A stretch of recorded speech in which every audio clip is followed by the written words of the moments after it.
Hello दोस्तों, कैसे हैं आप सभी। आज मैं आपके लिए कहानी लेकर आई हूँ।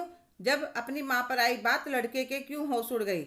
आज अपने पति और सासू माँ की बात सुनकर रोशनी का दिल तार तार हो गया। वह चुपचाप अपने कमरे में चली गई और कमरा बंद करके फुट फुट कर रोई। क्या नहीं किया मैंने इस घर के लिए, कितना घमंड था मुझे अपने परिवार पर। यह तो मेरे कभी अपने थे ही नहीं। 16 साल हो गए शादी को जब इस घर में आई थी। देवर 18 साल का और नंद 15 साल की थी। एक बड़ी शादीशुदा नंद थी, उनके आगे आगे पहिए की तरह घूमती फिरती थी। कितनी खुश थी मैं कि भगवान के आशीर्वाद से मुझे भरा पूरा परिवार मिला। छोटी नंद की शादी में तो मैंने अपनी कितनी ही पसंद की चीज़ें बेड में से निकाल कर दे दी। यह भी नहीं सोचा तेरे भी तो बच्चे हैं। देवर की नौकरी चंडीगढ़ में लगी। शादी होने पर वह देवरानी को अपने साथ ले गया। अब जब कभी भी आते मेहमानों की तरह, फिर भी मैं चुपचाप पूरा दिन काम में लगी रहती। 2 साल पहले जब ससुर जी दुनिया में से नहीं रहे तो मैंने दिन रात सासू माँ का ध्यान रखने में लगी रही। कितने महीने उनके कमरे में सोई। कल रात को माँ का फ़ोन आया था। पापा की तबीयत बहुत ज़्यादा ख़राब है और वह अस्पताल में दिखा कर लाई थी। डॉक्टर ने काफ़ी खर्चा बताया तो मैंने कहा था माँ आप चिंता मत करना, मैं 1-2 दिन में आती हूँ। मैंने रात को नमन से बात करी कि पापा का इलाज बहुत ज़रूरी है। कुछ तो मैंने पैसे जोड़ रखे हैं, कुछ आप हेल्प कर देना, पापा का इलाज अच्छी तरह से अच्छे नर्सिंग होम में हो जाएगा। तो वह कहने लगा यह फर्ज तो तुम्हारे भाई का बनता है जो मुंबई में जाकर बैठा है। कल को प्रॉपर्टी का हिस्सेदार वही होगा और मैंने कुछ पैसे जोड़ रखे हैं, इससे क्या मतलब है। वे तुमने मेरी कमाई से ही बचा कर रखे होंगे तो तुम्हारे कैसे हो गए। वह तुम घर में खर्च कर सकते हो, तुम्हारे मायके में नहीं। और सुबह नमन ने सारी बातें अपनी माँ के सामने भी बता दी तो उन्होंने भी मुझे खूब सुनाया। काफ़ी देर रोने के बाद मेरा मन हल्का हो गया और मैंने मन में कुछ फैसला करा और अपने कमरे से बाहर आई। सासू माँ कहने लगी अब नखरा छोड़ो और दोपहर के खाने की तैयारी कर ली। तो मैंने नमन से कहा मैं आपकी बात मानने के लिए तैयार हूँ और मैं भैया के पास फ़ोन कर दूंगी, वह मेरे पापा को अपने साथ ले जाएगा। यह बात सुनकर नमन और उसकी माँ दोनों खुश हो गए। यह कही ना तुमने समझदारी वाली बात। मम्मी जी एक बात बताइए, बेटियों का तो अपने माँ बाप के लिए फर्ज नहीं होता पर बेटों का तो होता है।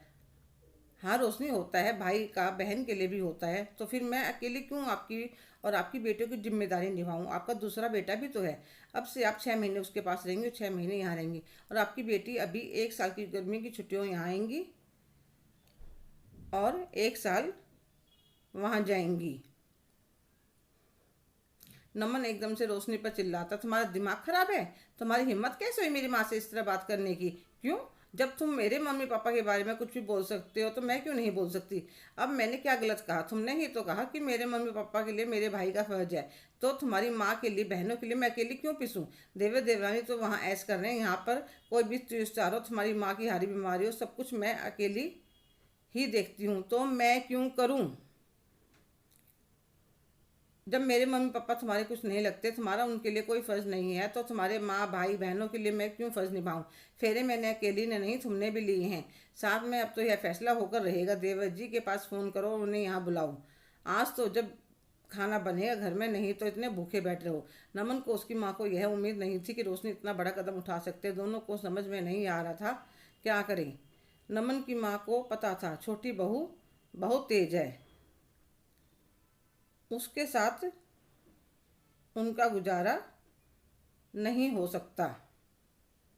जो इज्जत और सम्मान रोशनी उसको और उसकी बेटी को देती है, छोटी बहू साजरम भी नहीं दे सकती। इतने में नमन की दोनों बहनें अंदर आ जाती हैं तो नमन उनको देखकर चौंक जाता है। अरे दीदी आप और छोटी तुम भी दोनों एक साथ। हाँ हमारे पास स्वीटी का फ़ोन गया था, उसने हमें सारी बात बताई और हम भाभी की बात से सहमत है। उनकी माँ कहती है या क्या कह रही हो तुम। सही तो कह रहे हैं मम्मी। कल को अगर आपको हमारी जरूरत हो, हम ना आए, आपके जमाई आप हमें ना आने दें तो आपको कैसा लगेगा।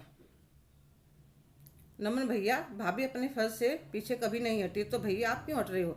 जैसे हम भाभी का परिवार है तो उनके मम्मी पापा आपके नहीं हैं। कितने साल हो गए आपकी शादी को, फिर भी आपकी ममता उनमें नहीं पड़ी। अगर कल को भाभी कुछ कमी छोड़ेगी तो आप किस हक से उन्हें कुछ कह पाओगे। दोनों माँ बेटों की आंखें शर्म से झुक जाती हैं।